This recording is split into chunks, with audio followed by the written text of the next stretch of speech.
Kendaraan listrik digadang-gadang bakal menjadi alternatif atau pengganti kendaraan bermesin konvensional dalam upaya mengurangi penggunaan bahan bakar fosil dan meningkatkan kualitas udara akibat pembakaran bahan bakar minyak. Meskipun kendaraan listrik sudah cukup banyak diproduksi di negara-negara maju, tapi untuk harganya terbilang masih cukup mahal, dikarenakan biaya produksi terutama baterai dan perangkat elektronik yang masih sangat tinggi.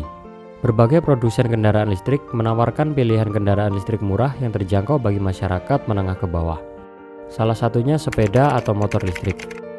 Meskipun di Indonesia baru ngetren beberapa tahun terakhir, di negara luar seperti Cina, Taiwan, Hong Kong, dan lain-lain, sepeda listrik sudah menjadi sarana transportasi warga sehari-hari. Selain harganya yang terjangkau, perawatannya pun juga terbilang gampang. Dalam kehidupan sehari-hari, pastinya kita sering menjumpai sepeda listrik berlalu lalang. Dengan bentuk yang simpel dan ringkas, membuat sepeda listrik cocok untuk dikendarai dari anak-anak sampai orang dewasa.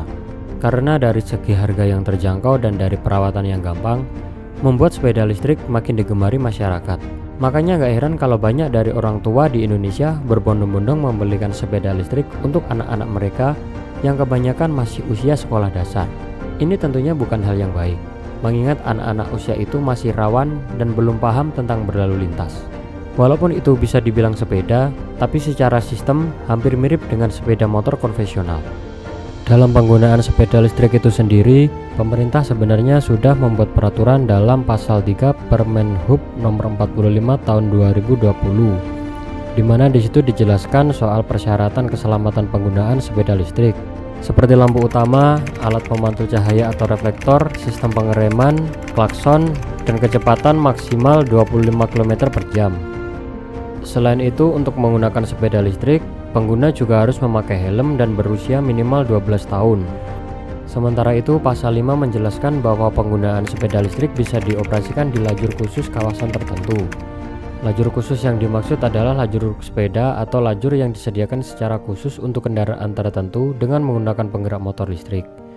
Contohnya pemukiman, jalan yang ditetapkan untuk hari bebas kendaraan atau Car Free Day, kawasan wisata, area sekitar sarana angkutan umum massal, area perkantoran, dan di luar jalan. Misalkan anak-anak memakai sepeda listrik di jalanan komplek, tentu tidak jadi masalah. Tapi gimana jadinya kalau anak-anak yang masih belum paham tata cara berlalu lintas ini menggunakan sepeda listrik di jalan raya? Tentunya ini akan membahayakan bagi mereka dan orang lain. Karena ketidaktahuan mereka tentang lalu lintas membuat mereka berkendara dengan cara yang ngawur, sering kebut-kebutan bahkan boncengan lebih dari 2. Udah banyak kejadian kecelakaan disebabkan anak-anak yang memakai sepeda listrik. Yang paling sering terjadi adalah mereka berbelok tanpa menyalakan lampu sen atau berbelok tanpa menengok ke belakang. Sepeda listrik dapat membahayakan pengendara lain karena tanpa suara, apalagi kalau dikendarai oleh anak-anak dengan kecepatan yang lumayan tinggi. Pada akhirnya, orang tualah yang harus memahami aspek keselamatan dan kesiapan anak-anak untuk menggunakan sepeda listrik.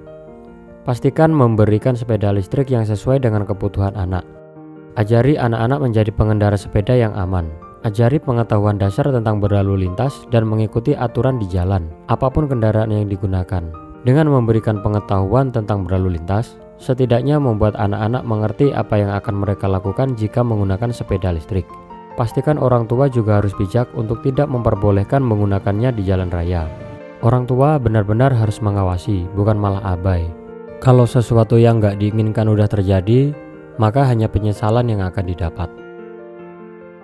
Oke, jadi sekian pembahasan singkat kali ini, semoga bermanfaat. Jangan lupa subscribe kalau kalian suka dengan channel ini.